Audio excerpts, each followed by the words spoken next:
Naalala niyo ba yung vlog ko about sa pinakamalaking resort sa may Taguig? Yes, ito yung Sea Breeze Resort. Sa public pool, pero meron siyang private pool. So for today's video, itutur ko kayo sa isang accommodation room nila na pwede niyong tuluyan habang kayo ay nag-e-enjoy sa public pool. At the same time, itur ko rin kayo dito sa mga private pool nila. Tara, puntahan na natin. Ito nga pala yung pinakamalaking private pool nila, wherein it can accommodate a big size group. Meron ding room dito na pwedeng tuluyan, yun nga lang hindi natin napasok kasi nakalock siya.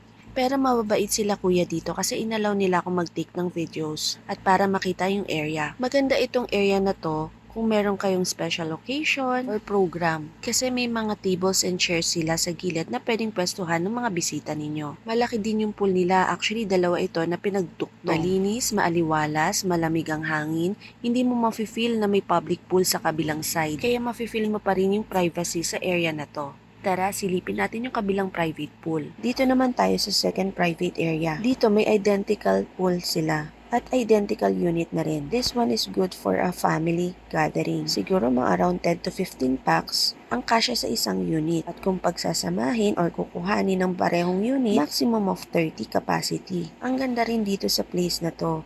Mapafeel mo yung tahimik, relaxing na ambience. At kung makikita mo, ang lakas ng hangin. Kaya alam mong malamig sa area na to. At kung nasa Metro Manila ka, gusto mong malapit lang mag-celebrate, pwede na dito. Hindi ka na mapapagod masyado sa biyahe kasi malapit lang sa Metro Manila. Maraming spot na pwede ka mag-take ng photos or magmuni-muni. Na-imagine mo na ba ang iyong family or kasama ang relatives na nag-staycation dito sa lugar na to? Tara, silipin natin ang loob ng unit na to.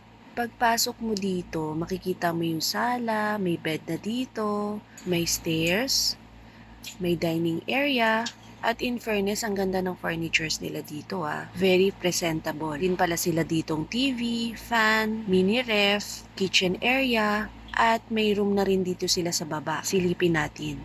Dito sa room na to, siguro kasya ang mga 4 to 5 packs. Depende na lang sa laki ng mga matutulog. Ito rin yung CR nila, shower room, and toilet. As you can see, napakalinis ng area. Mafe-feel mo talaga na nakabakasyon ka. And of course, mafe-feel mo yung comfortability ng place. Ito yung toilet area nila. O diba, ang laki ng space? Silipin naman natin yung upstairs. Dito, yung mga bed niya nasa lapag lang.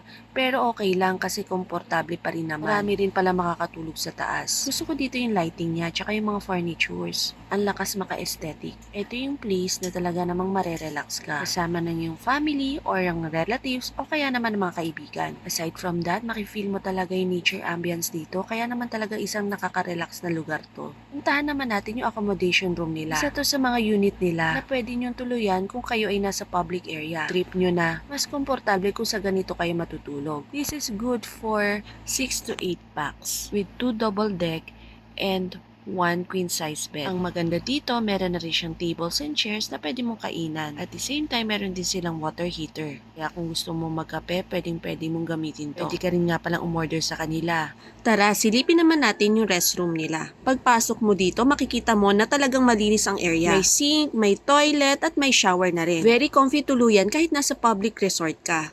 Tara, pakita ko sa inyo yung isang bed.